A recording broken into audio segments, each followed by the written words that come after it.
Welcome to the Good Karma Sport Fishing Podcast. I'm your host, Captain Ryan Van Fleet.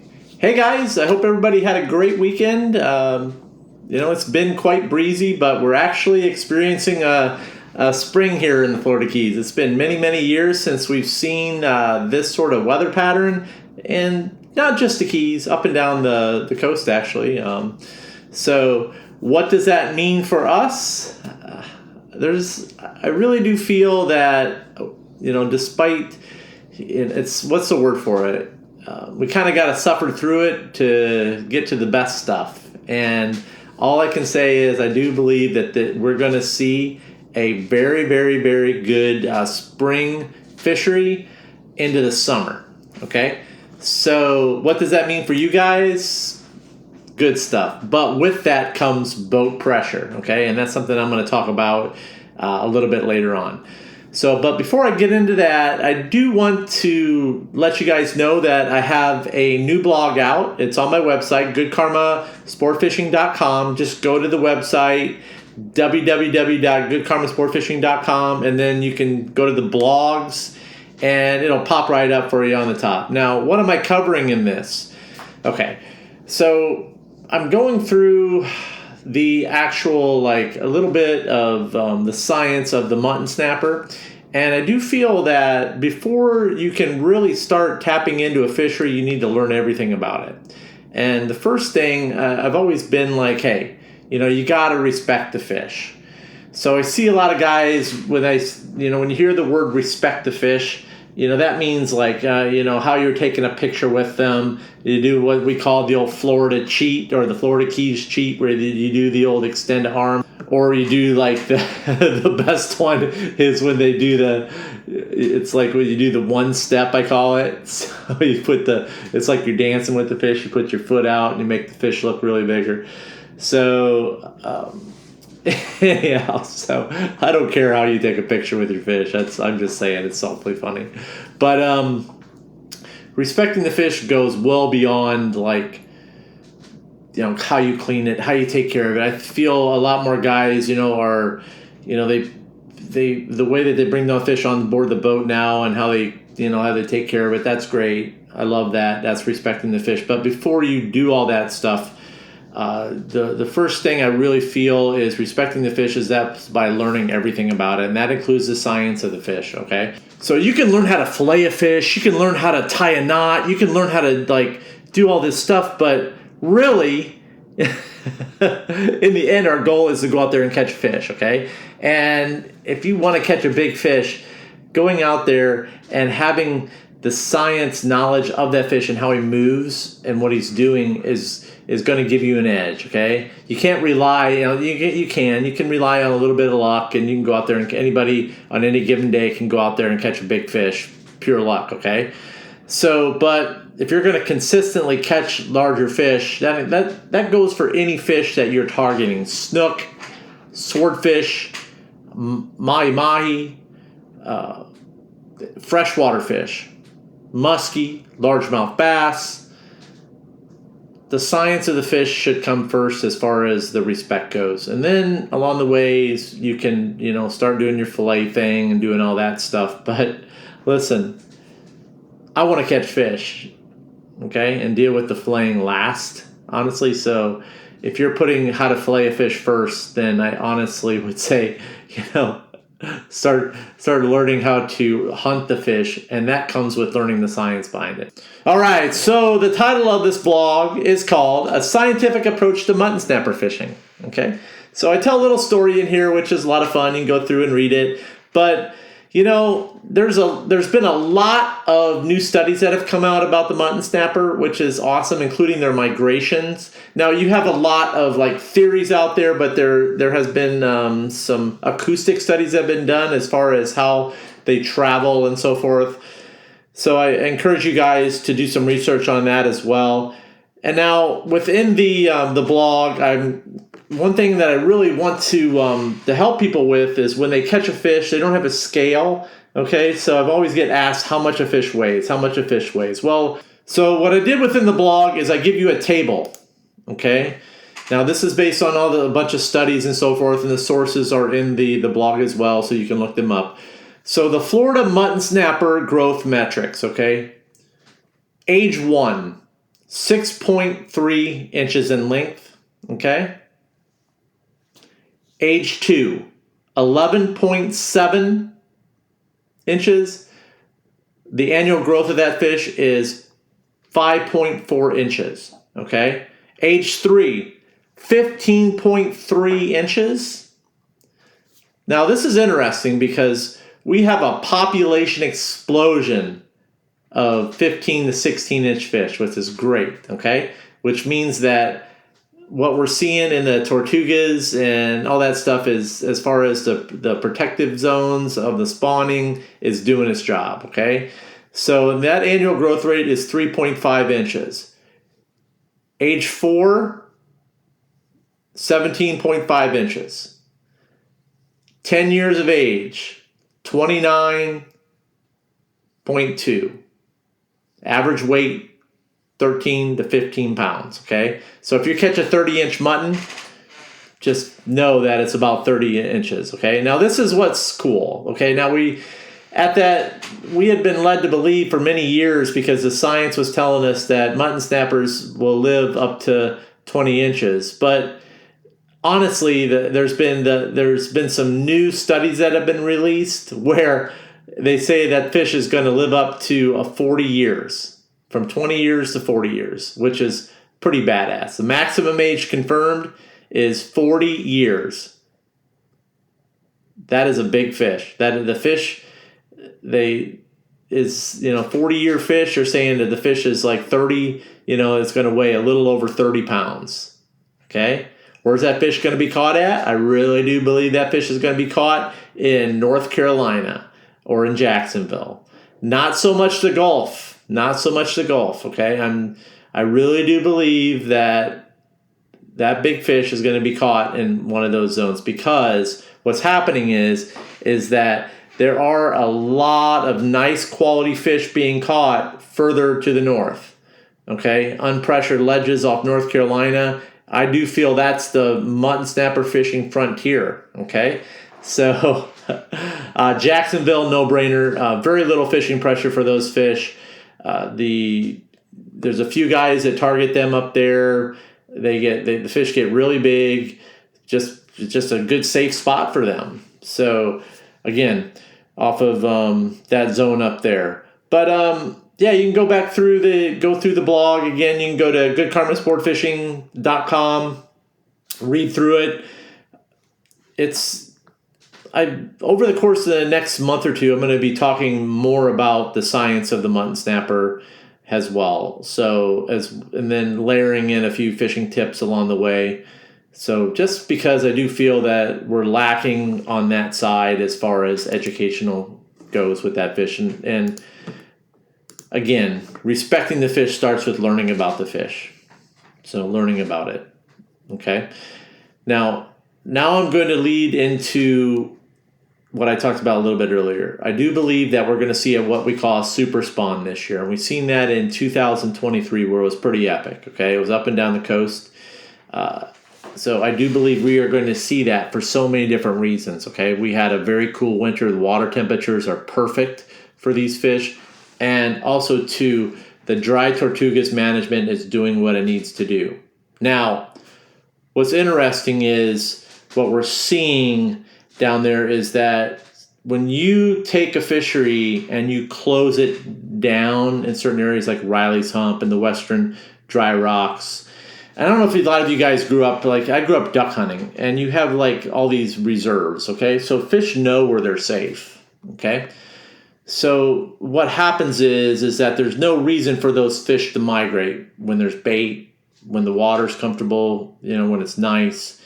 So you're seeing that this year there was an amazing Gulf fishery, okay? There was amazing fishing down in Key West, and a lot of that has to do with where we're at in management of the mutton snapper and the closure, and also the Cubera snapper down there, okay? So a lot of those fish, it's like the kitchen, okay? That's where they live. That's like their home base.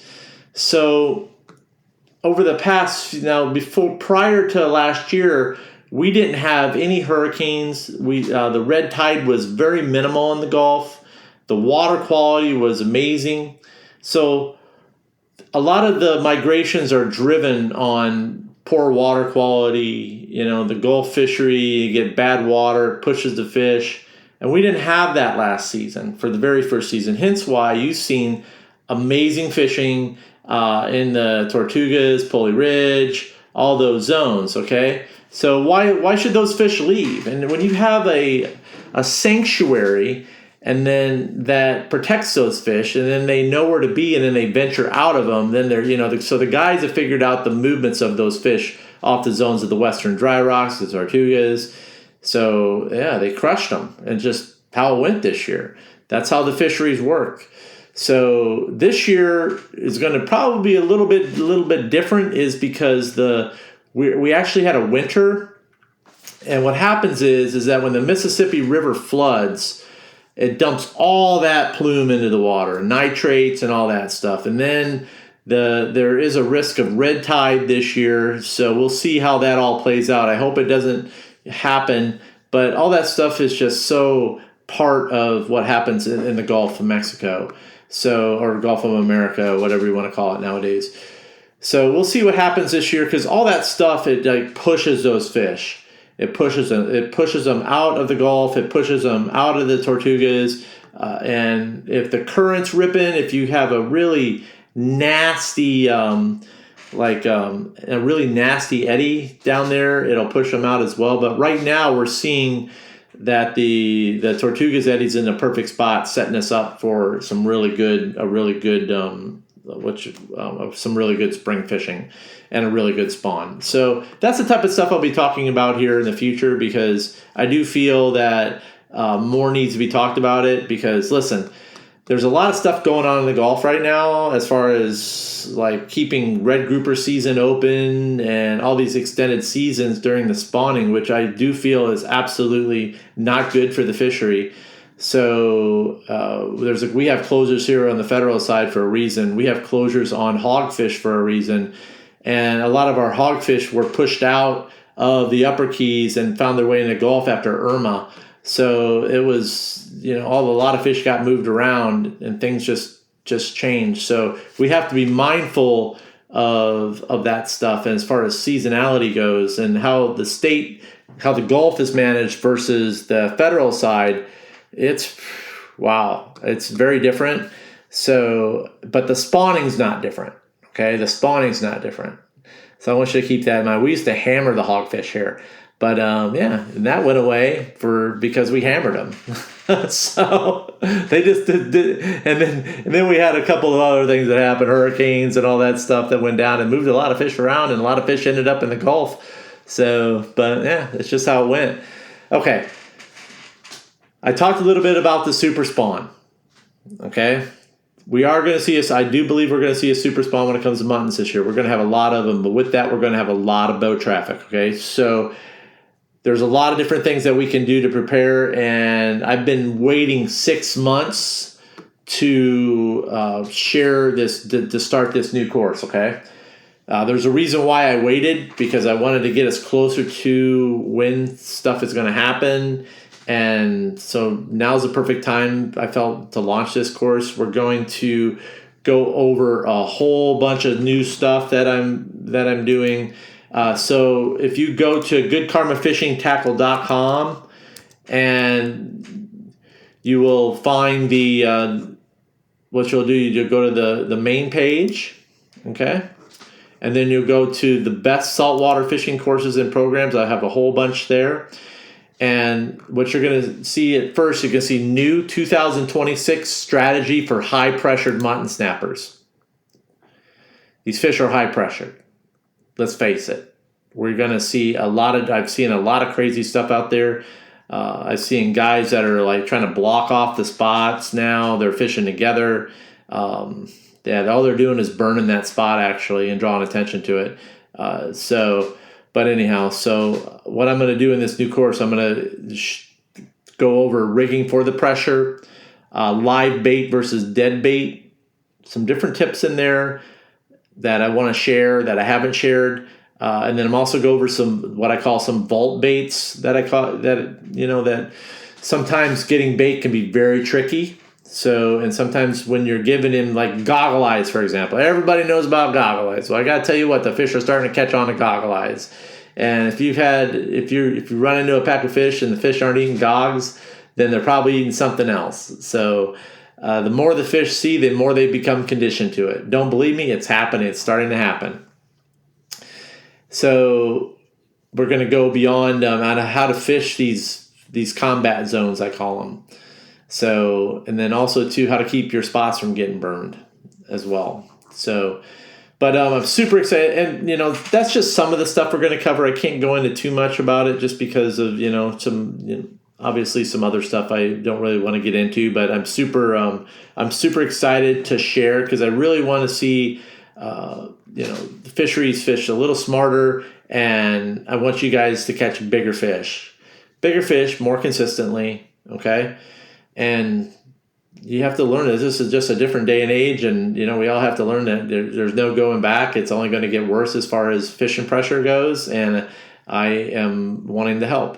So I put together this course here specifically for that. And if you have the basics down, this is going to take you. I do believe this is going to really help you. Okay, so super excited for this new course.